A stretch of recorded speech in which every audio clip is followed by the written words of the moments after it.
வணக்கம் நண்பர்களே, welcome back to ஸ்கோரிசி academy. நான் உங்கள் சுபின். நாம் சென்சஸ் அப்படிங்கக்கூடிய ஒரு முக்கியமான ஒரு டாபிக் தான் பார்த்துட்டு இருக்கிறோம். இதில் நான் படிக்கிறதுக்கு எடுத்த நோட்ஸ் தான் இந்த வீடியோவில் உங்களுக்கு நான் ஷேர் பண்ணிகிட்டு இருக்கிறேன். பார்ட் 1 நீங்கள் பார்த்துருப்பீங்க அப்படின்னு நம்புகிறேன். பார்க்காதவங்க ஃபஸ்ட்டு அந்த கிளாஸ் பார்ட் 1 அட்டன் பண்ணிவிட்டு அதுக்கப்புறம் இந்த பார்ட் 2க்கு வாங்க. ஓகேவா? இதில் நம்ம 14 பாயிண்ட் வரைக்கும் நம்ம லாஸ்ட் கிளாஸில் பார்த்துருந்தோம். 15th என்னென்னா மோஸ்ட் பாப்புலேட்டட் சிட்டி, அதிகமாக மக்கள் தொகை உள்ள நகரம் எது அப்படின்னா மும்பை தான். ஃபஸ்ட்டு மும்பை. அதுக்கப்புறம் இருக்கிறதுலே கம்மியாக இருக்கக்கூடியது என்னது அப்படின்னா கபூர்தலா. ஓகேவா? இருக்கிறதுலே அதிகம் பாப்புலேஷன் உள்ளது மும்பை, மகாராஷ்டிராவில் இருக்கக்கூடிய மும்பை. இருக்கிறதுலே கம்மியாக இருக்கக்கூடியது கபூர்தலா, பஞ்சாபில் இருக்கக்கூடிய கபூர்தலா. பஞ்சம், அதனால் அங்கே மக்களே இல்லை அப்படின்னு வச்சுடுங்க. பஞ்சாபில் இருக்கக்கூடிய கபூர்தலா சிட்டி தான் இருக்கிறதுலே பாப்புலேஷன் கம்மி. இருக்கிறதுலே ஸ்மாலஸ்ட் டிஸ்ட்ரிக்ட் எதுன்னு கேட்பாங்க. மாஹி. இதெல்லாம் முக்கியம். மாஹி தான் இருக்கிறதுலையே சின்ன மாவட்டம். ஓகேவா? சின்ன மாவட்டம் என்னன்னு கேட்டால் Mahi. Most populated district, populated சிட்டின்னு கேட்டால் மும்பை. பாப்புலேட்டட் மாவட்டம், ஓகேவா, அதிக மக்கள் தொகை கொண்ட மாவட்டம் எது அப்படின்னு கேட்டாங்கன்னா தானே. தானே மகாராஷ்டிரா. தன்னாலே அப்படி தன்னைத்தானே மக்கள் தொகை தன்னாலே பெருகிட்டு அப்படின்னு வச்சுக்கோங்க. தானே மகாராஷ்டிரா. லீஸ்ட் பாப்புலேட்டட் டிஸ்ட்ரிக்ட், இருக்கிறதுலே கம்மியாக பாப்புலேஷன் உள்ள டிஸ்ட்ரிக்ட் என்னென்னா திபாங் வாலி. திபாங் பள்ளத்தாக்கில் விழுந்து எல்லாரும் இறந்துட்டாங்க, அதனால மக்கள் தொகை கம்மியாக இருக்குது அப்படின்னு ஞாபகம் வச்சுக்கோங்க. ஓகேவா? Next most populated metro. ஓகேவா? மெட்ரோ நகரம், அதிகமாக மக்கள் தொகை கொண்ட மெட்ரோ நகரம் எதுன்னு கேட்டாலும் மும்பை தான். அதுக்கப்புறம் இதெல்லாமே நீங்கள் நான் சொல்ல எழுதிட்டே வாங்க. ஓகேவா? இல்லைன்னா அந்த வீடியோ அப்படியே பாஸ் பண்ணி வச்சுட்டு அப்படி நோட்ஸ் எடுத்துக்கிட்டே வாங்க. ஹையஸ்ட்டு செக்ஸ் ரேஷியோ எந்த டிஸ்ட்ரிக்ட், ஹையஸ்ட் செக்ஸ் ரேஷியோ இருக்கக்கூடிய மாவட்டம், இந்த மாநிலங்கள் எல்லாம் நம்ம பார்த்தோம். இருக்கிறதுலே மாநிலங்களும் யூனியன் டெரிட்டரியும் பார்த்தோம். ஹையஸ்ட் செக்ஸ் ரேஷியோ இருக்கக்கூடிய டிஸ்ட்ரிக்ட் எதுன்னு கேட்பாங்க. மாஹி தான் ஹையஸ்ட் செக்ஸ் ரேஷியோ இருக்கக்கூடிய டிஸ்ட்ரிக்ட். 1000 ஆண் குழந்தைகளுக்கு 1184 பெண் குழந்தைகள் அங்கே இருக்கிறாங்க. ஓகேவா? பெண் குழந்தைகளோட எண்ணிக்கை தான் அதிகமாக இருக்குது. பெண்களோட எண்ணிக்கை தான் அதிகமாக இருக்குது. சைல்டு செக்ஸ் ரேஷியோ கிடையாது, குழந்தைகள் அப்படின்னு நம்ம சொல்ல முடியாது. இது செக்ஸ் ரேஷியோ நார்மல். அப்போது 1000 ஆண்களுக்கு 1184 பெண்கள் அந்த விகிதத்தில் அங்கே இருக்கிறாங்க. லோயஸ்ட் செக்ஸ் ரேஷியோ இருக்கக்கூடிய டிஸ்ட்ரிக்ட் எது அப்படின்னு கேட்டால் Daman.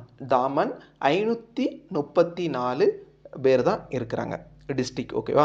City with highest population density. Highest population density இருக்கக்கூடிய சிட்டி ஃபஸ்ட்டு என்னன்னு கேட்டால் மும்பை, ரெண்டாவது கொல்கத்தா, அதுக்கப்புறம் சென்னை, அதுக்கப்புறம் டெல்லி. இது ரொம்ப ரொம்ப ரொம்ப ரொம்ப முக்கியமானது. நான் மார்க் டெஸ்ட் போடும்போதே நிறைய டைம் இது பார்த்துருக்குறேன். ஓகேவா? இது வருஷப்படியாக ஞாபகம் வச்சுக்கோங்க. மும்பை, கொல்கத்தா, சென்னை, டெல்லி. மும்பை, கொல்கத்தா, சென்னை, டெல்லி தான் ஹையஸ்ட் பாப்புலேட்டட் இருக்கக்கூடிய பாப்புலேஷன் டென்சிட்டி இருக்கக்கூடிய சிட்டி. ஓகேவா? ஃபஸ்ட்டு மும்பை, ரெண்டாவது கொல்கத்தா, மூணாவது சென்னை, நாலாவது டெல்லி. அடுத்து least city with lowest population density. Population density ரொம்ப கம்மியாக இருக்கக்கூடிய, மக்கள் தொகை அடர்த்தி கம்மியாக இருக்கக்கூடிய சிட்டி என்னன்னு கேட்டால் கபூர்தலா. ஏன்னா அங்கே மக்கள் தொகை கம்மியாக இருக்கிறனால மக்கள் தொகையோட அடர்த்தியும் கம்மியாக இருக்குது. 500 பேர் தான், ஒரு ஸ்கொயர் கிலோமீட்டருக்கு 500 பேர் தான் இருக்கிறாங்க. இதுவே நம்ம இது எடுத்துக்கிட்டோம், மும்பை, கொல்கத்தா, அந்த மாதிரி மும்பை எடுத்துக்கிட்டோம் அப்படின்னா 22,000 பேர் இருக்கிறாங்க ஒரு ஸ்கொயர் கிலோமீட்டரில். அதுக்கப்புறம் நெக்ஸ்ட்டு இது நான் என்சிஆர்டி புக்கிலேருந்து பார்த்து எழுதுனது. இந்த என்சிஆர்டி புக்கில் இருக்கக்கூடியதுலேருந்து தான் அதிகமான கொஸ்டின்ஸ் கேட்குறாங்க. குறிப்பாக ஜியாகிரஃபிலலாம் இருக்கக்கூடிய என்சிஆர்டி புக்கிலேருந்து இருக்கக்கூடியதுலேருந்து கொஸ்டின் அதிகமாக கேட்குறாங்க. ஓகேவா? இது 1951 படி இந்தியாவில் எவ்வளவு பாப்புலேஷன் இருந்துச்சுன்னா 361 மில்லியன். ஓகேவா? 10 மில்லியன் சேர்ந்தால் 1 மில்லியன் அப்படின்னா 10 லட்சம், 10 மில்லியன் அப்படின்னா 1 கோடி. அப்போ இதில் டிவைடட் பை 10 போட்டோன்னா நமக்கு கோடியில் கிடச்சிரும். 1951 நம்ம மக்கள் தொகை எவ்வளோ இருந்திருக்குன்னு பாருங்கள். 36.1 கோடி தான் இருந்திருக்கு. இதுவே இப்போ எவ்வளவு இருக்குது அப்படின்னா 1210 மில்லியன் இருக்குது. அப்படின்னா ஒரு 10ஆல் டிவைட் பண்ணால் நமக்கு கோடி கிடச்சிரும். அப்போ 10ஆல் டிவைட் பண்ணும்போது என்ன கிடைக்கும்? 121 கோடி கிடைக்கும். இதில் 1951 1981 வரைக்கும். இப்போது இந்த மாதிரியான கண்டென்ட்லாம் இது வந்து ரொம்ப டீப்பாக போகுதே, இதெல்லாம் கேட்பாங்களா அப்படின்னு நமக்கு ஒரு டவுட் வரும். இப்போ நார்மலாக இது வந்து நீங்கள் வேறு ஏதோ ஒரு அரியன் புக்கில் எதுலேயோ இந்த கண்டென்ட் இருக்குது அப்படின்னா அது கேட்குறதுக்கு வாய்ப்பு இல்லை. ஆனால் சில கொஸ்டின் வந்து டீப்பாக கேட்குற மாதிரி இருக்கும். என்னடா இவ்வளோ டீப்பாக கேட்டிருக்காங்களே அப்படின்னு நம்ம யோசிப்போம். ஆனால் அது எதுலேருந்து கேட்டிருப்பாங்கன்னா என்சிஆர்டி புக்கிலேருந்து கேட்டிருப்பாங்க. அப்போ என்சிஆர்டி புக்கில் கொஞ்சம் டீப்பாக இருந்தாலும் அதை நீங்கள் கண்டிப்பாக பார்த்துட்டு போகணும். ஓகேவா? அப்போ 1951 இது என்சிஆர்டி புக்கு கண்டென்ட் தான். 1951 1981 வரைக்கும் எவ்வளவு மக்கள் தொகை ஆட் ஆகிருக்கு, இன்க்ரீஸ் ஆகிருக்கு அப்படின்னா 683 மில்லியன் அப்படின்னா 68.3 கோடி மக்கள் தொகை வந்து இன்க்ரீஸ் ஆகிருக்கு. அதுக்கப்புறம் அப்படியே கம்மியாக ஆரம்பிச்சிருக்கு. 81க்கு அப்புறமும் அப்படியே மக்கள் தொகை இன்க்ரீஸ் ஆகிற அந்த க்ரோத் ரேட் வந்து கம்மியாகிருக்கு. ஓகேவா? இப்போது ஒரு 10 மடங்கில் இன்க்ரீஸ் ஆகிட்டு இருக்குன்னா அதுக்கடுத்து அப்படியே கம்மியாகி 1 மடங்கு 2 மடங்கு 3 மடங்கு அப்படின்னு நான் ஒரு உதாரணத்துக்கு சொல்கிறேன். அந்த இன்க்ரீஸ் ஆகுது, ஆனால் அந்த ரேட் ஆஃப் இன்க்ரீஸ் ஆகிற அந்த ரேட் வந்து கம்மியாக இன்க்ரீஸ் ஆகுது. ஓகேவா? அப்போது அப்படி இருந்தும் எவ்வளவு மக்கள் தொகை ஆட் ஆகிருக்குன்னு பாருங்கள். 1990களில் மட்டும் 81க்கு அப்புறம் 90களில் மட்டும் 182 மில்லியன் அப்படின்னா 182 மில்லியன் அப்படின்னா 18 கோடி மக்கள் தொகை அந்த 90ஸில் 1990லேருந்து அந்த 99 வரைக்கும் அந்த 90ஸில் 182 மில்லியன் 18 கோடி மக்கள் தொகை அந்த 10 வருஷத்துல இன்க்ரீஸ் ஆகிருக்கு. அந்த 90ஸில் மட்டும் 10 வருஷத்தில் இல்லைன்னா அந்த 9 வருஷத்தில் 18 கோடி பேர் இன்க்ரீஸ் ஆகியிருக்காங்க பாப்புலேஷன். இதெல்லாம் கேட்குறதுக்கு வாய்ப்பு இருக்குது, பார்த்து வச்சுக்கோங்க. அடுத்து urban population increase from urban population எதுலேருந்து எவ்வளோ இன்க்ரீஸ் ஆகிருக்கு? 1951 17% இருந்திருக்கு, 17.29% இருந்திருக்கு. இதுவே 2011 எடுத்துக்கிட்டோம் அப்படின்னா அர்பன் பாப்புலேஷன் 31.8% ஆகிருக்குது. அதுக்கப்புறம் மில்லியன் ப்ளஸ் சிட்டி 10 லட்சத்துக்கு அதிகமாக மக்கள் தொகை இருக்கக்கூடிய சிட்டி 1951 35 சிட்டி இருந்திருக்கு. இப்போ பார்த்தோன்னா 53 சிட்டி இருக்குது. 10 லட்சத்துக்கும் அதிகமாக மக்கள் தொகை இருக்கக்கூடிய சிட்டி 2001 பார்த்தோன்னா 35 சிட்டி இருந்திருக்கு. இப்போது 2011 பார்த்தோம் அப்படின்னா இப்போன்னு சொல்கிறதுக்கு காரணம் 2021 இன்னும் சென்சஸ் எடுக்கலை. லாஸ்ட்டாக எடுத்தது 2011 தான். இப்போது ரீசெண்டாக எடுத்தது அப்படின்னு பார்த்தோம்னா 2011 தான். அதுபடி மில்லியன் ப்ளஸ் சிட்டி 10 லட்சத்துக்கு அதிகமாக மக்கள் தொகை இருக்கக்கூடிய சிட்டி வந்து டோட்டல் 53 சிட்டி இருக்குது. 15 வயசுக்கு கீழே எவ்வளவு மக்கள் இருக்காங்க அப்படின்னா 34.4% மக்கள் குழந்தைகளாக இருக்கிறாங்க. 15 வயசு கீழே இருக்கிறவங்கள தான் நம்ம குழந்தைகள் அப்படின்னு சொல்லுவோம். ஒர்க்கிங் ஏஜ் அப்படின்னு கேட்டால் 15லேருந்து 59 வயசு வரைக்கும். இதெல்லாம் கேட்குறதுக்கு வாய்ப்பு இருக்குது. ஒர்க்கிங் ஏஜ் எதுலேருந்து எது வரைக்கும் அப்படின்னு. ஒர்க்கிங் ஏஜ் அப்படின்னா 15லேருந்து 59 வயசு வரைக்கும். அது எவ்வளவு பேர் இருக்கிறாங்க அப்படின்னா 58.7% வந்து இருக்கிறாங்க. ஏஜ்டு பர்சன் அப்படின்னா 59க்கு அதிகமாக இருக்கக்கூடியது எல்லாமே நம்ம ஏஜ்டு பர்சன் அப்படிம்போம். அவங்க 6.9% இருக்கிறாங்க. அப்போ ஏஜ்டு பர்சன் தான் இருக்கிறதுலே நம்ம நாட்டில் கம்மியாக இருக்கிறாங்க. இதுவே மற்ற நாடுகளில் பார்த்தோம் அப்படின்னா ஏஜ்டு பர்சன் அதிகமாக இருப்பாங்க, அடல்ட் வந்து கம்மியாக இருப்பாங்க. இங்கே நம்ம அடல்ட்டு இளைஞர்கள் தான் அதிகமாக இருக்கிறோம். அடல்ட் ஆர் ஒர்க்கிங் ஏஜ் 15லேருந்து 59 வரைக்கும் இருக்கக்கூடியவங்கள ஒர்க்கிங் ஏஜ் இல்லைனா அடல்ட் அப்படின்னு சொல்கிறாங்க.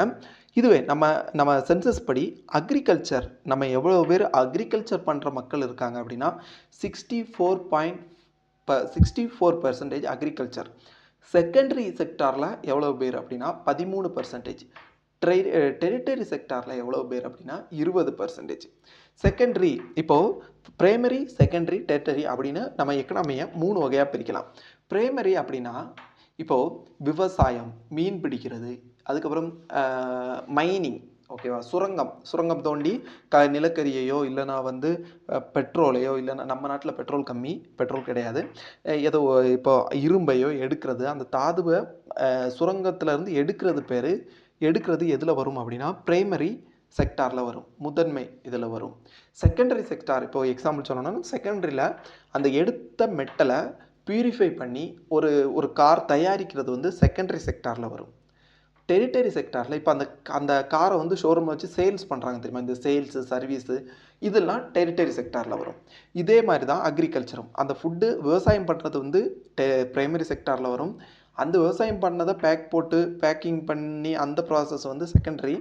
அதில் அந்த சேல்ஸு அந்த சர்வீஸ் அதெல்லாமே வந்து டெரிட்டரியில் வரும். இதை மாதிரி ஒரு ஒரு ஃபீல்டுலேயும் இருக்கும்.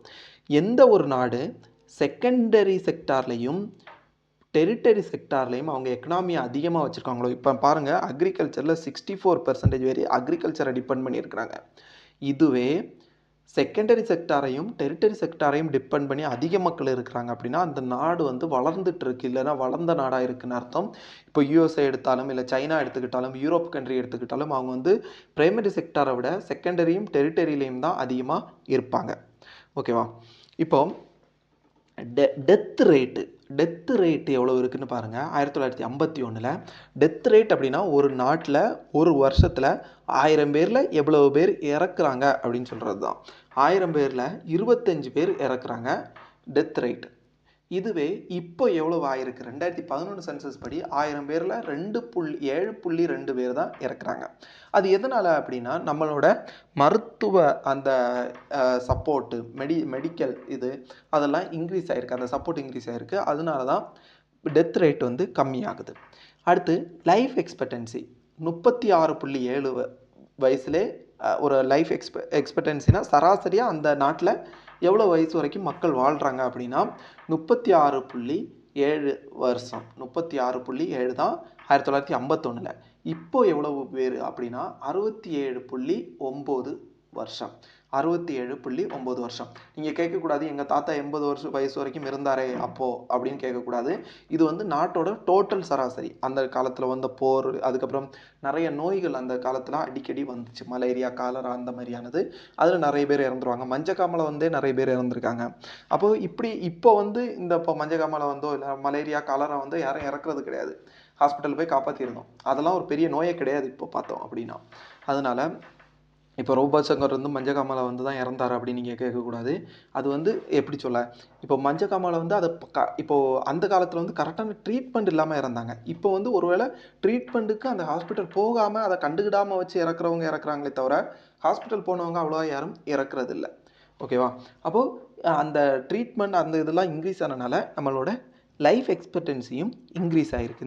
இந்த கதையெல்லாம் கேட்க மாட்டாங்க, எவ்வளோ வேல்யூன்னு தான் கேட்பாங்க. நீங்கள் தூங்கிடக்கூடாதுங்கிறதுக்காக தான் ஃபேக்ட் இதை மட்டும் சொல்லிட்டு போகாமல் அப்படி லைட்டாக அந்த கதையோடு சேர்த்து கூட்டிகிட்டு போயிட்டுருக்கேன். ஓகேவா? நெக்ஸ்ட்டு இந்த கீழே ஏதோ எழுதியிருக்காங்க, ஒரே நிமிஷம். 10லேருந்து 19 வயசு வரைக்கும் இருக்கிறவங்க நம்ம நாட்டு மக்கள் தொகையில் 5ல் 1 பங்கு இவங்க மட்டுமே இருக்கிறாங்க. 10லேருந்து 19 வயசு வரைக்கும் இருக்கிறவங்க நம்ம நாட்டில் 5ல் 1 பகுதி மக்கள் தொகை. மக்கள் தொகையில் 5ல் 1 பகுதி 10லேருந்து 19 வயசு வரைக்கும் மட்டுமே இருக்கிறாங்க. இது எல்லாமே வந்து நான் வேறு இதில் இருந்து எடுத்தது தான். ஓகேவா? இப்போ நம்ம என்சிஆர்டி புக்காக இருக்கட்டும், நான் டெஸ்ட்டு போடும்போது அதில் முக்கியமாக இருக்கிறத ஆட் பண்ணது, அதுக்கப்புறம் வேறு YouTube channel, Hindi YouTube channel இதெல்லாம் பார்த்து நான் ஆட் பண்ணி ரெடி பண்ணதான் இந்த நோட்ஸ். ஓகேவா? அதனால் நான் இது ரெடி பண்ணுறதுக்கு நான் ரொம்ப ஒரு எஃபர்ட் போட்டிருக்கிறேன். அதை தான் உங்களுக்கு நான் சொல்லி தந்துட்டுருக்கிறேன். தயவுசெய்து இப்போது உங்களுக்கு இந்த கிளாஸ் பிடிச்சிருக்கு அப்படின்னா ஏதாவது ஒரு கமெண்ட் பண்ணுங்கள், பிடிச்சிருக்கு அப்படின்னு. இல்லைனா நல்லா இருக்குது அப்படின்னா லைக் பண்ணுங்கள். இல்லை ஏதாவது இம்ப்ரூவ் பண்ணணும் அப்படின்னா, ஏதாவது இம்ப்ரூவ் பண்ணணுமோ அதையுமே கமெண்ட் பண்ணுங்கள். இது இப்போ பார்த்தோம் அப்படின்னா எனக்கு வந்து நான் தனியாக இப்போ நம்ம கிளாஸில் இருக்கிறீங்க அப்படின்னா எனக்கு உங்களுக்கு புரியுதா புரியலையா அதெல்லாம் தெரியும். இப்போ நான் இதில் நடத்துகிறதுனால எனக்கு உங்களுக்கு புரியுதா புரியலையானே தெரியாது. அதேமாரி இந்த கிளாஸ் வந்து உங்களுக்கு தேவைப்படலையானே தெரில. வியூஸும் ரொம்ப கம்மி தான் நமக்கு. அப்போ நமக்கு வந்து ஆட்டோமேட்டிக்காக என்னோட ஒரு மோட்டிவேஷனும் அப்படியே கம்மியாயிரும். அது கம்மியாகக்கூடாது அப்படின்னா, அது கம்மியாகாமல் இருந்தால் தான் எனக்கு அதிகமான வீடியோ போட முடியும். ஏன்னா நான் ஒர்க்குக்கு போயிட்டு சைடில் நானும் கொஞ்சம் படிச்சுட்டு அதுக்கு இடையில தான் உங்களுக்கு வீடியோ போடுறேன். அப்போ அந்த கம்மியாகக்கூடாதுன்னா உங்களோட கமெண்டும் உங்களோட லைக்கும் தான் என்ன மோட்டிவேட் பண்ணும். ஓகேவா?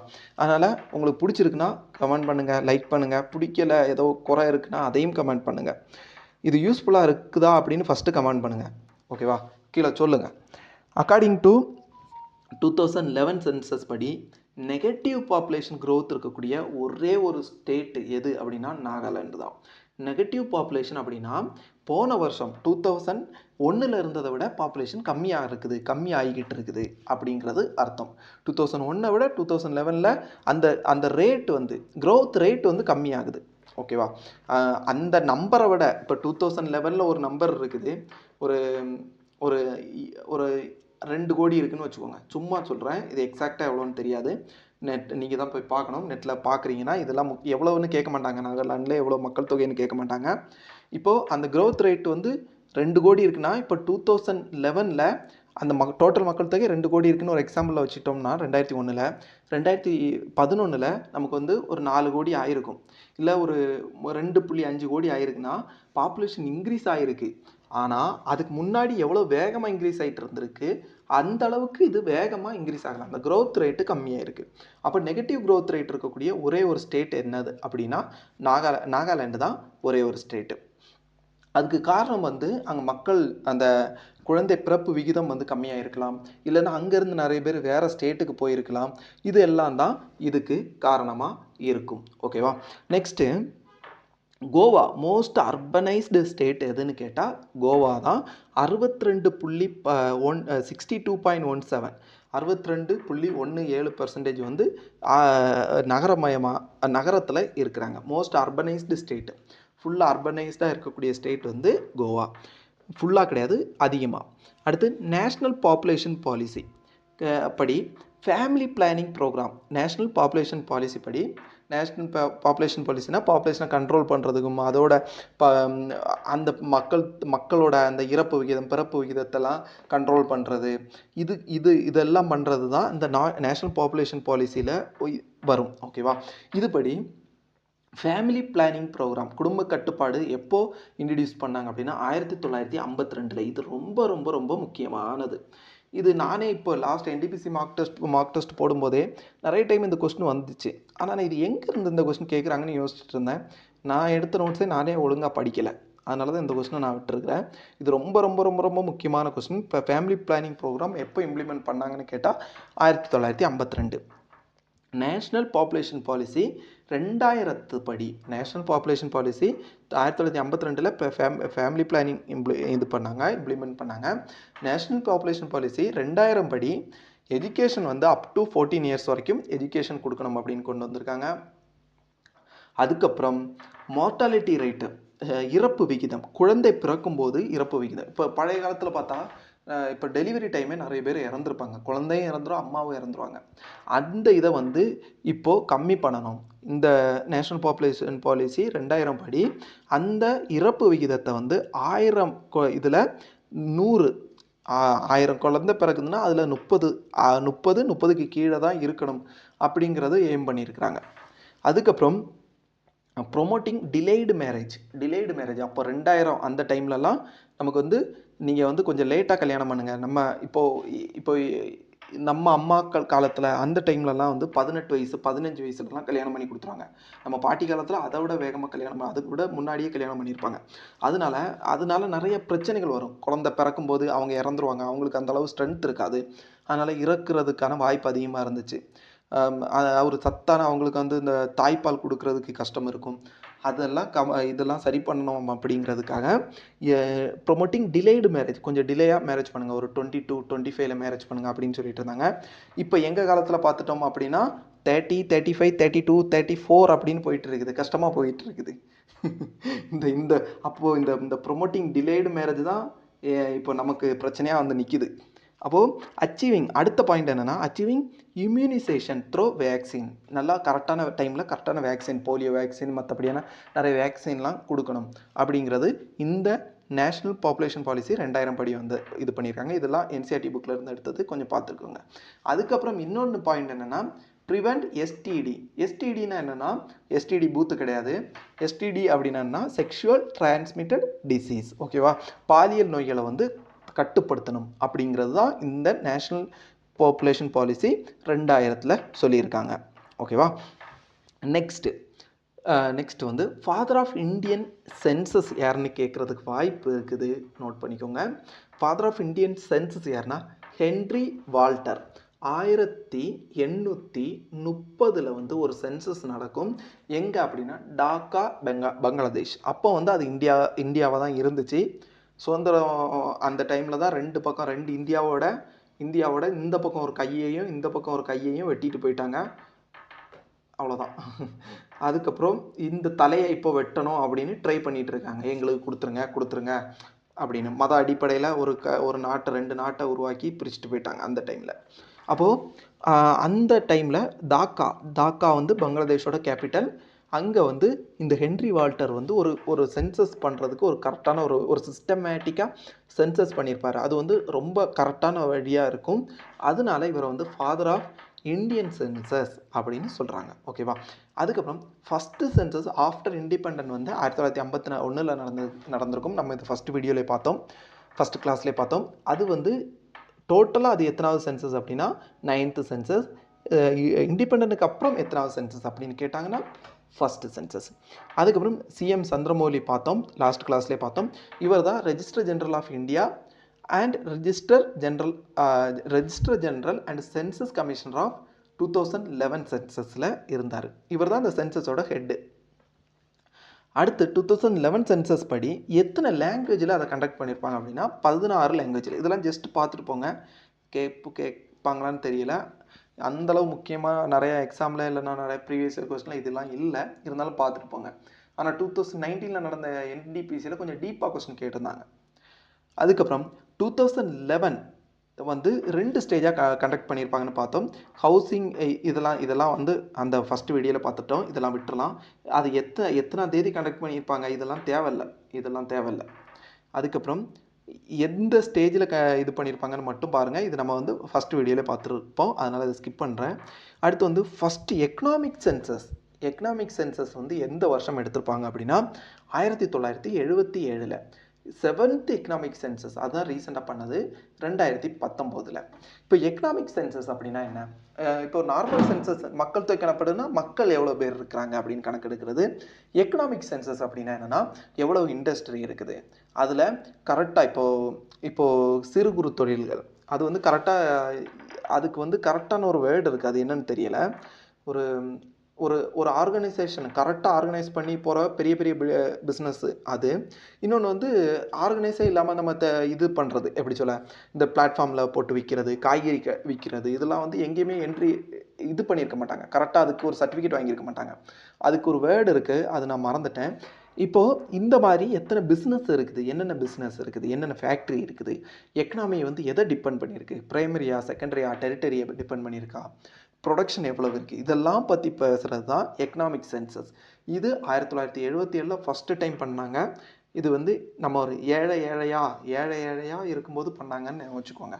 எக்கனாமி இல்லை அப்படின்னா என்ன ஆகும்? ஏழையாக தான் இருப்போம். அப்போ ஃபஸ்ட்டு சென்சஸில் நம்ம ஏழையாக இருந்தோம் அப்படின்னு வச்சுக்கோங்க. 77. 7th சென்சஸ் எப்போ நடந்தது எக்கனாமிக் சென்சஸ்னால் 2019. இது ஃபஸ்ட்டு கம்ப்ளீட் சென்சஸ் 1981 நடந்திருக்கும் அப்படின்னு பார்த்தோம். இதெல்லாம் நம்ம லாஸ்ட் கிளாஸில் எக்ஸ்பிளைன் பண்ணிட்டோம், இதை விட்டுறலாம். அடுத்து வந்து சென்சஸ் ஆஃப் இந்தியா கவர். இந்தியாவில் சென்சஸ் வந்து எதெல்லாம் கவர் பண்ணுது அப்படின்னா டெமோகிராஃபிக்னா அந்த ஏரியாவில் எத்தனை வீடு இருக்குது இதெல்லாம் கவர் பண்ணும். மைக்ரேஷன் எவ்வளோ பேர் இருந்தாங்க, இப்போ எவ்வளோ பேர் போயிட்டாங்க, இங்கேருந்து போயிட்டாங்க. அதுக்கப்புறம் அங்கே மக்களோட எஜுகேஷன், அவங்களோட லிட்ரஸி ரேட்டு, அவங்களோட எஜுகேஷன் லெவல் எந்த லெவலில் இருக்குது, எழுத படிக்க தெரியுதா, அதெல்லாம் சொல்கிறது இதெல்லாம் கவர் பண்ணும் நம்மளோட சென்சஸ். 2000 இது இந்த ஸ்லைடுக்கு வந்து கொஞ்சம் கிளியராக இல்லை, கொஞ்சம் அட்ஜஸ்ட் பண்ணிக்கோங்க, நான் சொல்லும்போது அப்படியே நோட்ஸ் எடுத்துக்கோங்க. இந்த 2011 சென்சஸில் டிரான்ஸ்ஜெண்டரையும் டிஃப்ரென்ஷியலி ஏபிள்டு பீப்புளையும் வந்து எவ்வளோ பேர் இருக்குது அப்படின்னு கவுண்ட் பண்ணியிருக்க மாட்டாங்க. எஸ்சி எவ்வளோ பேர், எஸ்டி எவ்வளோ பேர், ஓபிசி எவ்வளோ பேர், ஜென்ரல் எவ்வளோ பேர்லாம் கவுண்ட் பண்ணியிருப்பாங்க. டிரான்ஸ்ஜெண்டர் எவ்வளோ பேர், டிஃப்ரென்ஷியலி ஏபிள் பீப்புள் எவ்வளோன்னு கவுண்ட் பண்ணலை. அதுக்கப்புறம் மேக்ஸிமம் எஸ்சி பாப்புலேஷன் இருக்கக்கூடிய ஸ்டேட் எது அப்படின்னு கேட்டாங்கன்னா UP. By number, by percentage கிடையாது, பை நம்பர். ஏரியா வைஸ் பெரிய ஸ்டேட் எதுனா Rajasthan, second Madhya Pradesh, third Maharashtra, fourth UP, last state என்னென்னா கோவா தான் இருக்கிறதுலே சின்ன ஸ்டேட். பாப்புலேஷன் வைஸு எது பெரிய ஸ்டேட் அப்படின்னா ஃபஸ்ட்டு யூபி, பாப்புலேஷன் அதிகமாக இருக்கக்கூடியது யூபி, அடுத்து மகாராஷ்டிரா, அடுத்து பீகார், வெஸ்ட் பெங்கால், லாஸ்ட்டு வந்து சிக்கிம். இது கேட்பாங்க, ஓகேவா? இருக்கிறதுலே சின்ன ஸ்டேட் எதுன்னு கேட்பாங்க, இருக்கிறதுலே மக்கள் தொகை கம்மியாக இருக்கக்கூடிய ஸ்டேட் எதுன்னு கேட்பாங்க. இது ரெண்டும் கன்ஃபியூஷன் ஆகும், பார்த்து வச்சுக்கோங்க. இருக்கிறதுலே சின்ன ஸ்டேட் வந்து கோவா, இருக்கிறதுலேயே மக்கள் தொகை கம்மியாக இருக்கக்கூடிய ஸ்டேட் வந்து சிக்கிம், இருக்கிறதுலே பெரிய ஸ்டேட் வந்து ராஜஸ்தான், இருக்கிறதுலேயே மக்கள் தொகையில் அதிகமாக இருக்கக்கூடியது யூபி. அடுத்து அர்பன் பாப்புலேஷன் இன் இந்தியா. 31.16% வந்து நம்ம அர்பனில் இருக்கிறாங்க. ரூரலில் 68.84% இருக்கிறாங்க. அர்பனில் மட்டும் எவ்வளோன்னு பார்த்துக்கோங்க, 31.16. ஓகேவா? இதில் அதிகமாக அர்பனில் எந்த ஸ்டேட்டில் அதிகமாக இருக்கிறாங்கன்னா, பை நம்பர் படி எவ்வளவு பேர் இருக்கிறாங்கன்னா, மகாராஷ்டிராவில் தான் அதிகமான அர்பனில் இருக்கக்கூடிய மக்கள் அதிகம். இதுவே பெர்சன்டேஜ் படி பார்த்தோம் அப்படின்னா, நம்ம தமிழ்நாட்டில் தான் அதிகமான நகரத்தில் வாழக்கூடிய மக்கள் அதிகம். 48.4 48.4% வந்து தமிழ்நாட்டில், கேரளாவில் 47.7%, மகாராஷ்டிராவில் 45.2%. ஆனால் 45.2நாலும் அவங்களோட டோட்டல் பாப்புலேஷனில் 45.2. அப்போது அங்கே நம்ம கேரளா தமிழ்நாடை விட அங்கே மக்கள் தொகை அதிகம். அதனால இந்த 45.2% தமிழ்நாடோட 48.4% வந்து கடந்துரும் பை நம்பரில். பை பர்சன்டேஜ் என்னன்னு கேட்டால் மட்டும் first Tamil Nadu, second Kerala, third Maharashtra. Most rural population எங்கே இருக்குது அப்படின்னு கேட்டால் ஹிமாச்சல் பிரதேஷில் இருக்குது. 89.97% பை பர்சன்டேஜில். ரெண்டாவது வந்து பீகாரில் 88.7. இதில் பை நம்பர் எதுன்னு கேட்டால் பீகார் தான். பை பர்சன்டேஜ் எதுன்னு கேட்டால் ஃபஸ்ட்டு ஹிமாச்சல் பிரதேஷ். ஓகேவா? Next highest female literacy rate இருக்கக்கூடிய ஸ்டேட் எது அப்படின்னு உங்களுக்கு கேட்டாங்க அப்படின்னா கேரளா தான். இப்போ நீங்கள் பார்த்தீங்கன்னா ரயில்வேலே தெரியும், பொண்ணுங்க அதிகமாக இங்கே சதனில் நம்ம இருக்கிறது பார்த்தோம் அப்படின்னா ஸ்டேஷன் மாஸ்டராக இருக்கட்டும், லோக்கோ பைலட்டாக இருக்கட்டும், நிறைய பேர் கேரளாவில் இருக்கக்கூடிய பொண்ணுங்களாக தான் இருப்பாங்க. அதேமாரி இந்த ஆர்பிஎஃப்லேயுமே வந்து அவங்க தான் அதிகமாக இருக்கிறாங்க. அப்போ ஹையஸ்ட் ஃபீமேல் லிட்ரஸி இருக்கக்கூடிய ஸ்டேட் வந்து கேரளா. அதுக்கப்புறம் லோயஸ்ட் ஃபீமேல் லிட்ரஸி இருக்கக்கூடிய ஸ்டேட் வந்து ராஜஸ்தான். ஓகேவா? 52.66% தான் அங்கே வந்து பெண்கள் படிச்சிருக்கிறாங்க. ஹையஸ்ட் மேல் லிட்ரஸி இருக்கக்கூடிய ஸ்டேட் வந்து லக்ஷதீப் 96.11%. லோயஸ்ட் வந்து பீகார் 73.39%. இந்த மெயில் கூட விட்டுருங்க, ஃபீமேல் வந்து ரொம்ப ரொம்ப முக்கியம், பார்த்துக்கோங்க. ஓகேவா? மெயிலில் வந்து ஹையஸ்ட் மட்டும் பார்த்துக்கோங்க. அடுத்து வந்து லார்ஜஸ்ட்டு ட்ரைபல் குரூப் இருக்கிறதுல இந்தியாவிலே அதிகமாக இருக்கக்கூடிய மலைவாழ் மக்கள் யார் அப்படின்னா பிகில் அப்படிங்கக்கூடிய குரூப் தான். பிகில் தான் அதிகமாக இருக்கிறாங்க. இவங்களோட மக்கள் தொகை எவ்வளோன்னா 46,18,000 பேர் இருக்கிறாங்க. 46,18,000 பேர் இருக்கிறாங்க. இது டோட்டல் எஸ்டி பாப்புலேஷனில் இவங்க மட்டும் எவ்வளவு இருக்கிறாங்கன்னா 37.7% வந்து இவங்க மட்டும் இருக்கிறாங்க. இதெல்லாம் பார்த்துக்கோங்க, கேட்குறதுக்கு வாய்ப்பு இருக்குது. அடுத்து ஃபஸ்ட்டு நம்ம அதிகமாக பேசக்கூடிய லாங்குவேஜ் எதுனா எல்லாருக்குமே தெரியும், ஹிந்தி. செகண்ட் இருக்கக்கூடிய அதிகமாக பேசக்கூடிய லாங்குவேஜ் வந்து பெங்காலி. அடுத்து நேஷ்னல் கமிஷன் ஆன் பாப்புலேஷன் இவங்க தான் இப்போ பாப்புலேஷனை கண்ட்ரோல் பண்ணுறதுக்கு என்னென்ன பண்ணணும், குடும்ப கட்டுப்பாடு அந்த மாதிரியான விஷயங்களை கொண்டு வர்றதா சரி இருக்கட்டும். அதேமாரி இப்போ குழந்தை இறப்பை கண்ட்ரோல் பண்ணுறதுக்கு என்ன பண்ணலாம், இந்த மாதிரி ஸ்கீமை கொண்டு வர்றது, இல்லைன்னா இப்போ மக்கள் தொகை இவ்வளவு இருக்குது அப்படிங்கக்கூடிய டேட்டாவை விடுறது, இதெல்லாம் பண்ணுறது யாருன்னா நேஷ்னல் கமிஷன் ஆன் பாப்புலேஷன். இதோட சேர்மன் இல்லைன்னா ஹெட் யாரு அப்படின்னு கேட்பாங்க. அதுதான் ரொம்ப முக்கியம்.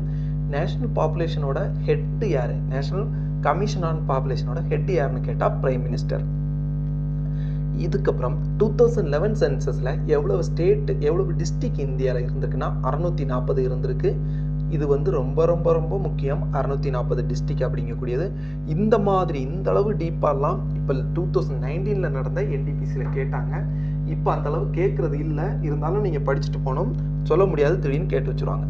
சப் டிஸ்ட்ரிக்ட் எவ்வளவு இருக்குது அப்படின்னா 5,924. டவுன் எவ்வளோ இருக்குன்னா 7,935. வில்லேஜ் கேட்குறதுக்கு வாய்ப்பு இருக்குது. ஓகேவா? வில்லேஜ் எவ்வளோ இருக்குது அப்படின்னா 6,49,481. 6,49,481. அதுக்கப்புறம் இந்தியாவில் மொத்தம் எத்தனை ஸ்டேட்டு? இப்போ வந்து 28 ஸ்டேட்டு, 8 யூனியன் டெரிட்டரி இருக்குது. இதெல்லாம் நமக்கு வந்து ஜஸ்ட் பார்த்து வச்சுக்கோங்க. இதெல்லாம் ரொம்ப பேசிக்கான கொஸ்டின். அதுக்கப்புறம் ரிலீஜியன், இது கேட்குறதுக்கு ரொம்ப வாய்ப்பு இருக்குது, முக்கியமானது. ரிலீஜியன் வந்து ஹிந்துயிசம் எவ்வளவுன்னு கேட்பாங்க. இதை வந்து அக்யூரேட்டாக அந்த பாயிண்டோடு நீங்கள் படிச்சுட்டு போகணும். 79.18%. இஸ்லாம் எவ்வளவு அப்படின்னா 14.23%. இதுவே 2001 ஹிந்துயிசம் வந்து 80.46, இஸ்லாம் வந்து 13.43. கிறிஸ்டியானிட்டி எவ்வளோன்னு கேட்பாங்க, 2.30. இதெல்லாம் கேட்குறதுக்கு வாய்ப்பு இருக்குது. இஸ்லாம் எவ்வளோ பெர்சன்டேஜ்னு கேட்குறதுக்கு வாய்ப்பு இருக்குது. அதேமாதிரி சிக்கிசம் எவ்வளோனா 1.72%. புத்திசம் வந்து 0.70. ஜெயினிசம் கேட்குறதுக்கு வாய்ப்பு இருக்குது, 0.4%. சௌராஷ்டிரியன் அண்ட் அதர் இதெல்லாம் சேர்ந்து சௌராஷ்டிரியன் எவ்வளோன்னு டேட்டா இல்லை. அதர்ஸ் என்னன்னு கேட்குறதுக்கு வாய்ப்பு இருக்குது. அதர்ஸ் மற்றவங்க எல்லாம் மற்ற சின்ன சின்ன மதங்களை ஃபாலோ பண்ணுறவங்க எவ்வளோனா 0.7%. ரிலீஜியனே வேண்டான்னு சொல்கிறவங்க 0.2%. இதுவே நம்மளோட இப்போது யூரோப்பெல்லாம் எடுத்துக்கிட்டோம் அப்படின்னா அங்கே ரிலீஜியன் வேண்டாம், ரிலீஜியன் அவங்க மென்ஷன் பண்ணலாம் அப்படிங்கிறவங்க அதிகமாக இருக்கிறாங்க. நெக்ஸ்ட்டு லாங்குவேஜ் டோட்டல் ஸ்பீக்கர் இது வந்து தேவையில்லை, இதை விட்டுருங்க. ஃபஸ்ட் லாங்குவேஜ் யார் அப்படின்னா ஃபஸ்ட் வந்து ஹிந்தி அதிகமாக மதர் டங்காக இருக்கிறது, ஹிந்தி அதிகமாக இருக்குது. ஃபஸ்ட் லாங்குவேஜ் நம்ம ஸ்கூலில் கொடுப்போமே அது. பெங்காலி வந்து செகண்டு இருக்குது. மராத்தி வந்து தேர்டு. தெலுங்கு வந்து ஃபோர்த்து. தமிழ் வந்து 5வது இருக்குது. இது பார்த்துக்கோங்க, இது கேட்குறதுக்கு வாய்ப்பு இருக்குது. அதுக்கப்புறம் ட்ரைபல் மலைவாழ் மக்கள் பேசக்கூடிய லாங்குவேஜ், அதிகமாக மலைவாழ் மக்கள் பேசக்கூடிய லாங்குவேஜ் என்னென்னா பிகிலி இல்லைன்னா பிகிலோடி. ஏன்னா பிகில் அப்படிங்கக்கூடிய மலைவாழ் மக்கள் தான் அதிகமாக இருக்காங்க. அப்போ அவங்களோட லாங்குவேஜ் தான் அதிகமாக இருக்கும். பிகில்ங்கிறவங்க எந்த ஸ்டேட்டில் அதிகமாக இருக்கிறாங்கன்னா மத்திய பிரதேஷில் அதிகமாக இருக்காங்க. இவங்க மத்திய பிரதேஷ், மகாராஷ்டிரா, குஜராத் அந்த இதெல்லாம் அப்படி அதிகமாக பரவி காணப்பட்டாலும் எந்த ஸ்டேட்டில் அதிகமாக மக்கள் தொகை அதிகமாக இருக்காங்க பிகில் அப்படிங்கக்கூடிய எஸ்டி மக்கள் எங்கே அதிகமாக இருக்காங்கன்னா மத்திய பிரதேஷில் அதிகமாக இருக்காங்க. அதுக்கப்புறம் எஸ்சி பாப்புலேஷன், இதெல்லாம் ரொம்ப முக்கியம். இதெல்லாம் லாஸ்ட் 2019 வந்து இது அடிக்கடி கேட்டாங்க. 0% எஸ்சி பாப்புலேஷன் இருக்கக்கூடிய ஸ்டேட் என்னன்னு கேட்டாங்க. அருணாச்சல் பிரதேஷ், அதுக்கப்புறம் நாகாலாண்டை பற்றி நம்ம இன்னொரு இது பார்த்துருந்தோம். இப்போ நெகட்டிவ் பாப்புலேஷன் இருக்கக்கூடிய ஸ்டேட் என்னன்னா நாகாலாண்டு. ஏன்னா எல்லாருமே பாம்பு குத்திட்டுன்னு வச்சுக்கோங்க. நெகட்டிவ் பாப்புலேஷன் growth இருக்கக்கூடியது நாகாலாண்டு. நெக்ஸ்ட் வந்து எஸ்சி பாப்புலேஷன் இந்தியாவில் டோட்டல் எவ்வளவு பர்சன்டேஜ்னு பாருங்கள். 16.63%.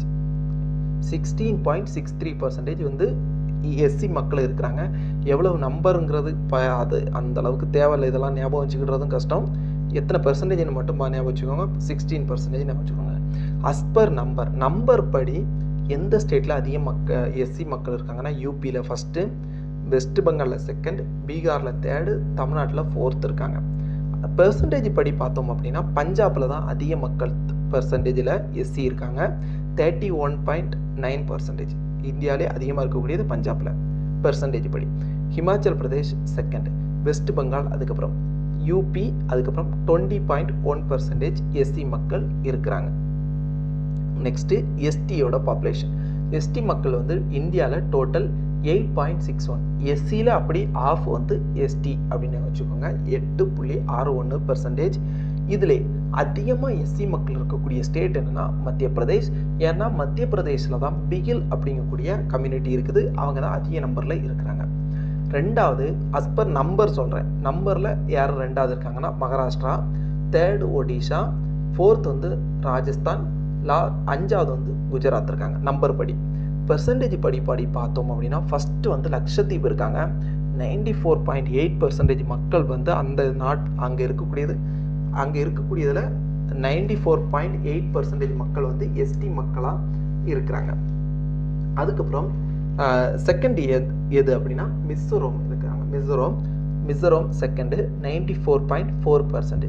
நாகாலாந்து தேர்டு, மேகாலயா ஃபோர்த்து, அதுக்கப்புறம் ஃபிஃப்த்து வந்து அருணாச்சல் பிரதேஷ். ஓகேவா, அருணாச்சல் பிரதேஷ் தானே? ஆமாம், அருணாச்சல் பிரதேஷில் எஸ்சி மக்கள் வந்து 0% இருக்கிறாங்க. ஆனால் எஸ்டி மக்கள் வந்து அதிகமாக இருக்கிறாங்க. எஸ்சி பாருங்கள் 0%. நார்த் ஈஸ்ட் ஸ்டேட்லலாம் நிறைய எஸ்டி மக்கள் அதிகமாக இருப்பாங்க. 0% எஸ்டி இருக்கக்கூடியது எங்கன்னா பஞ்சாபில் 0% எஸ்டி மக்களே இல்லை. ஹரியானாவில் எஸ்டி மக்கள் இல்லை. சண்டிகரில் இல்லை. டெல்லியில் இல்லை. புதுச்சேரி நம்ம பக்கத்தில் இருக்கக்கூடிய புதுச்சேரியிலையும் எஸ்டி மக்கள் இல்லை. அதுக்கப்புறம் பிராமின்ஸ் டோட்டல் பாப்புலேஷனில் 5.52% வந்து பிராமின்ஸ் இருக்கிறாங்க. 4 கோடி பேர் இந்த நம்பர்லாம் தேவையில்லை, பெர்சன்டேஜ் மட்டும் பார்த்துக்கோங்க. 5.52. ஓபிசி எவ்வளவு அப்படின்னா 52% வந்து 1980 வந்து 52% இருந்தாங்க மண்டல் கமிஷன் படி. இந்த மண்டல் கமிஷன் படி தான் நமக்கு வந்து ரிசர்வேஷன், ஓபிசி ரிசர்வேஷன்லாம் கொடுத்தாங்க. அதுக்கப்புறம் 2006 எவ்வளோ பேர் இருக்காங்கன்னா 41% பேர் ஓபிசி இருக்கிறாங்க. எஸ்சி எஸ்டி யூனியன் டெரிட்டரியில் எவ்வளோ பேர் இருக்கிறாங்கன்னு பார்த்துக்கோங்க. யூனியன் டெரிட்டரி சண்டிகரில் தான் எஸ்சி அதிகமாக இருக்கக்கூடிய யூனியன் டெரிட்டரி சண்டிகர். எஸ்சி அதிகமாக இருக்கக்கூடிய ஸ்டேட் வந்து பெர்சன்டேஜ் படி பார்த்தோம் அப்படின்னா எஸ்சி அதிகமாக இருக்கக்கூடிய ஸ்டேட் வந்து பஞ்சாப். பஞ்சாப் பக்கத்தில் இருக்கக்கூடிய சண்டிகர் தான் எஸ்சி அதிகமாக இருக்கக்கூடிய யூனியன் டெரிட்டரி. லாஸ்ட் எஸ்சி கம்மியாக இருக்கக்கூடிய யூனியன் டெரிட்டரி வந்து தாதர் நாகர் ஹவேலி 1.9% தான் இருக்கிறாங்க. அஸ் பர் நம்பர் படி எஸ்சி அதிகமாக இருக்கக்கூடிய union territory, national capital territory வந்து டெல்லி. டெல்லியில் தான் அதிகமான எஸ்சி மக்கள் இருக்காங்க பை பர்சன்டேஜில், பை நம்பரில். பெர்சன்டேஜ் படி பார்த்தோம் அப்படின்னா சண்டிகரில் இருக்கிறாங்க. நெக்ஸ்ட்டு இது பார்த்துட்டோமா, எஸ்டி பார்ப்போம். எஸ்டி அதிகமாக இருக்கக்கூடிய யூனியன் டெரிட்டரி வந்து லக்ஷதீப். இதுவே ஸ்டேட்டுன்னு கேட்டாங்க அப்படின்னா நீங்கள் மிசோரமை போடணும். யூனியன் டெரிட்டரின்னு கேட்டால் லக்ஷதீப்பை போடணும். அதுக்கப்புறம் லாஸ்ட் இருக்கக்கூடியது எஸ்டி லாஸ்ட் இருக்கக்கூடியது சண்டிகரில், டெல்லியில், புதுச்சேரியில் 0% தான் இருக்கிறாங்க. அப்போ டெல்லியில் எஸ்டி எவ்வளவு பேர் இருக்கிறாங்கன்னா 0%. அஸ் பர் நம்பர் படி பார்த்தோம்னா தாதர் நாகர் ஹவேலியில் தான் எஸ்சி மக்கள் அதிகமாக இருக்காங்க. ஏன்னா லக்ஷதீப்போட டோட்டல் பாப்புலேஷனே 64,000 தான். ஆனால் தாதர் நாகர் ஹவேலியில் 1,78,000. அதனால அங்கே 51% பேர் இருந்தாலும் அது இவங்களை விட அதிகமாக இருக்குது. ஓகேவா? எஸ்சி பாப்புலேஷன் அதிகமாக இருக்கக்கூடிய ஸ்டேட் எது, எஸ்டி பாப்புலேஷன் அதிகமாக இருக்கக்கூடிய யூனியன் டெரிட்டரி எது பை நம்பர்னு கேட்டால் தாதர் நாகர் ஹவேலி, பை பர்சன்டேஜ் கேட்டால் Lakshadweep. Area wise smallest union territory வந்து லக்ஷதீப், லார்ஜஸ்ட் வந்து அந்த 2011 சென்சஸ் அப்போ அந்தமான் நிக்கோபார் ஐஸ்லாண்ட், இப்போ வந்து ஜம்மு காஷ்மீர். ஓகேவா? இப்போ ஜம்மு காஷ்மீர் வந்து யூனியன் டெரிட்டரியாக மாற்றினதுக்கப்புறம் ஜம்மு காஷ்மீர். நீங்கள் வந்து 2011 சென்சஸ் படி பார்த்தோம் அப்படின்னா அந்தமான் நிக்கோபார் ஐஸ்லாண்ட். இதுதான் கேட்குறதுக்கு வாய்ப்பு இருக்குது. அடுத்து 2001 2011 தான் ஃபஸ்ட் டைம் வந்து என்ன, அந்த 10 வருஷம் தான் மக்கள் தொகை வந்து கம்மியாயிருக்கு. இப்போ ப்ரீவியஸ் இப்போ 1991க்கும் 2001 கம்பேர் பண்ணும்போது 91லேருந்து 2001 வரைக்கும் பார்க்கும்போது இந்த 2001லையும் இந்த 91லேருந்து 2001, 2001லேருந்து 2011 இதை பார்க்கும்போது இந்த வருஷம் வந்து இந்த இதை விட இந்த 91 2001 விட கம்மியாயிருக்கு. இதே மாதிரி எப்போ இதுக்கு முன்னாடி நடந்திருக்கு அப்படின்னா 1911 1921 வந்து அதுக்கு முந்தைய 10 ஆண்டை விட கம்மியாயிருக்கு. அதுக்கப்புறம் இது லைட்டாக பார்த்துக்கோங்க, கேட்குறதுக்கு வாய்ப்பு இருக்குது. எஸ்சி பாப்புலேஷன் அதிகமாக இருக்கக்கூடிய ஸ்டேட் எது பை பர்சன்டேஜ்னு கேட்டால் பஞ்சாப். எஸ்டி மலைவாழ் மக்கள் அதிகமாக இருக்கக்கூடிய ஸ்டேட் எதுன்னு கேட்டால் மிசோரம். பார்த்து வச்சுக்கோங்க. ஓகேவா? அப்போது இந்த வீடியோ உங்களுக்கு புரிஞ்சிருக்கும் அப்படின்னு நான் நம்புகிறேன். நம்மளோட சேனல் லிங்க் வந்து டிஸ்கிரிப்ஷன் பாக்ஸில் கொடுக்குறேன். ஸ்கோரிசி அகாடமி அப்படிங்கக்கூடிய நம்மளோட ஆப் லிங்கு. அதில் வந்து சயின்ஸ் கிளாஸஸ் இருக்குது. தேவைப்படுறவங்க போய் கிளிக் பண்ணி பார்த்துக்கோங்க. அதுக்கப்புறம் நம்மளோட டெலிகிராம் சேனல் லிங்கும் வந்து டிஸ்கிரிப்ஷன் பாக்ஸில் கொடுக்குறேன். உங்களுக்கு இந்த கிளாஸ் பிடிச்சிருந்துச்சு, கண்டென்ட் உங்களுக்கு பிடிச்சிருக்கு அப்படின்னா கண்டிப்பாக அதை கமெண்ட் பண்ணுங்கள், லைக் பண்ணுங்கள். உங்களுக்கு ஏதாவது திருத்தம் வேணும் அப்படின்னா அதையும் கீழே கமெண்ட் பாக்ஸில் கமெண்ட் பண்ணுங்கள், ரெஸ்பான்ஸ் பண்ணுங்கள். அப்போ எனக்கு இன்னும் கொஞ்சம் வீடியோ போடுறதுக்கு கொஞ்சம் நல்லாயிருக்கும். ஓகேவா? நெக்ஸ்ட் வீடியோவில் மீட் பண்ணலாம். நன்றி. ஜெய் ஹிந்த். பை.